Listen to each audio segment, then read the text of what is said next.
The Selfish Path to Romance. Download Chapter 1 for free at drkenner.com and at amazon.com. Here's a question from Carlin. We've all gone through stretch pains when we're growing up, and we don't know quite where we're going. We don't have our compass set, and you might relate to some of this. I know I did. Hi, Dr. Kenner. I'm 15, and I'm a junior in high school right now. I'm terrified of growing older. I've looked for advice online, but most sites identify this Peter Pan syndrome with an extremely sheltered childhood and an unwillingness to accept responsibility. I don't think that's my problem. I'm scared to grow up because I feel that I have less and less time to achieve my goals, and I won't accomplish anything meaningful in my life. I'm pretty young for my grade, and I never thought I minded too much before, but now that I'm almost going off to college, I'm afraid of being that much closer to becoming an adult. I'm afraid of growing up, and I'm afraid of failing or having regrets about what could have been. How can I reassure myself and learn to make the most of my last years in high school and my next few years in college? Carlin. As I said, I related to your letter. When I was 14 years old, a year younger than you are, Carlin, I recall walking around my neighborhood and feeling that my life had passed me by. I was beyond anxious. I was feeling depressed. And now why would that be? Well, when I was 14 years old, I was watching the Olympics. And I loved the figure skating, and I had always dreamt of becoming an Olympic figure skater.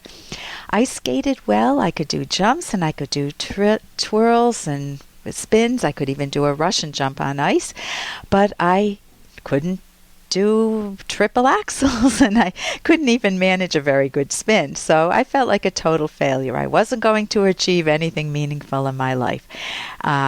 So what did I do? I was also the youngest one in my grade, which made me feel kind of shy, and I was afraid to pursue my own dreams. Well, I now know as an adult that I was engaging in what we call in cognitive therapy stinking thinking. It's the way we frame a situation very negatively. So I didn't have my bearings even when I went to college, Carlin. That's where you just kind of sample life and decide what you want to do. And yes, there are some people who know what they want to do in life, but I certainly didn't. Hey, I got to interrupt this because we've got to pay some bills. 30 seconds, that's it. A very quick ad, and then Ellen will be back. Romance. Ugh, I wish guys knew more about what we want from a relationship. Boy, I wish I knew more about what I want. Where's that ad I saw? Here it is. The Selfish Path to Romance. A serious romance guidebook. Download Chapter 1 for free at selfishromance.com and buy it at amazon.com. The Selfish Path to Romance. That is interesting. Yes, there are some people who know what they want to do in life, but I certainly didn't. I majored in French first, and then I switched to art history, and then ended up majoring in biology. Well, what am I now? I'm a psychologist. I was very confused. So it was only 8 years after college for me, after I read The Fountainhead and Atlas Shrugged and The Virtue of Selfishness, which really means self-esteem, self-valuing, and those books are by Ayn Rand, that I changed my perspective. And it gave me such a joyous, adventurous outlook on life. I wanted to make my life interesting, and it didn't matter how much time had passed me by already. There was nothing I could do about that. My future was in front of me, and my future will always be in front of me. So instead of thinking that my life had passed me by, Carlin, and that I was a failure, what I did was I saw possibilities in front of me. It was like a menu in front of me that I could choose from. What did I want to do with my life? Instead of feeling like I might fail in whatever I did, I felt that, hey, I can learn from every experience. Instead of feeling that I should pursue some career that would please my parents or teachers or professors or friends or relatives, I learned that it's important to choose a career that intrigued me. And man, did that fuel my motivation. I enjoyed pursuing my career in psychology. So I had a whole new way to deal with failure. I wasn't going to have any. Even when I got rejected from grad school my first year, I gave them a call. I was committed to learning what I needed to increase my chances next year. So it was a whole new self-valuing approach to my life.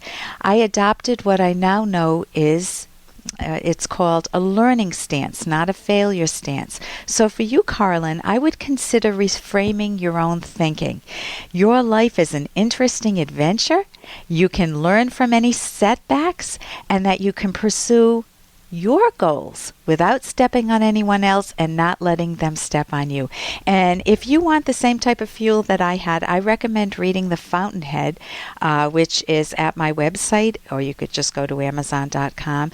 And if you like that book, you can read more by Ayn Rand. I know that turned my life around. And there's even a very popular essay contest. They give away a lot of money, and it's one of the largest in the world, on the for high school students on The Fountainhead and on Atlas Shrugged. So you might enjoy that. And here's a little more from Dr. Kenner. Now, here is an article that I read in the newspaper, and I just could not believe this. So see what you think of this. Sweating, shaking man, never going to spend a little time with his thoughts again, from Los Alamos, New Mexico. Describing it as a harrowing ordeal that he wouldn't wish on his worst enemy, in quotes. Badly shaken 39-year-old senior account manager Daniel Tillison told reporters Friday that he would never again spend a few minutes alone with his thoughts. My God, it was just awful. That's the last time I ever take a moment to myself to reflect, a profusely sweating Tillison said before unsteadily pouring a large glass of whiskey and drinking it down in a single gulp. The worst part is I actually did this to myself. I actually said, I think I'd like to take a little time alone to think about some things. Then for a few brief, horrible moments, I looked deep within myself and saw who I really was. It was honestly the scariest, most nauseating experience of my life. Tillison said if he ever found himself alone and without the distractions of music, the internet, TV, or video games, he would repeatedly hit himself in the head with the handiest large blunt object to prevent any sort of return to his own innermost thoughts. Now, I read that and it cracked me up, because that's the exact opposite policy that you like in life and that you want in life. And I took this seriously. And then my daughter informed me, Mom, it's from the magazine The Onion. And it's a spoof. It's just a comical piece that they wrote. So you want the opposite policy in your life. You do want to look at your innermost thought. You never want to run away from yourself. And many of us do that. We run away from ourselves. And the person who's scariest to us is ourselves. You don't want to go through life like that. If there are things that you don't like about yourself, you want to improve them.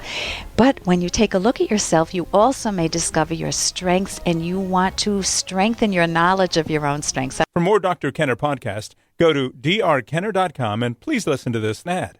Here's an excerpt from The Selfish Path to Romance, the Serious Romance Guidebook by Drs. Kenner and Locke.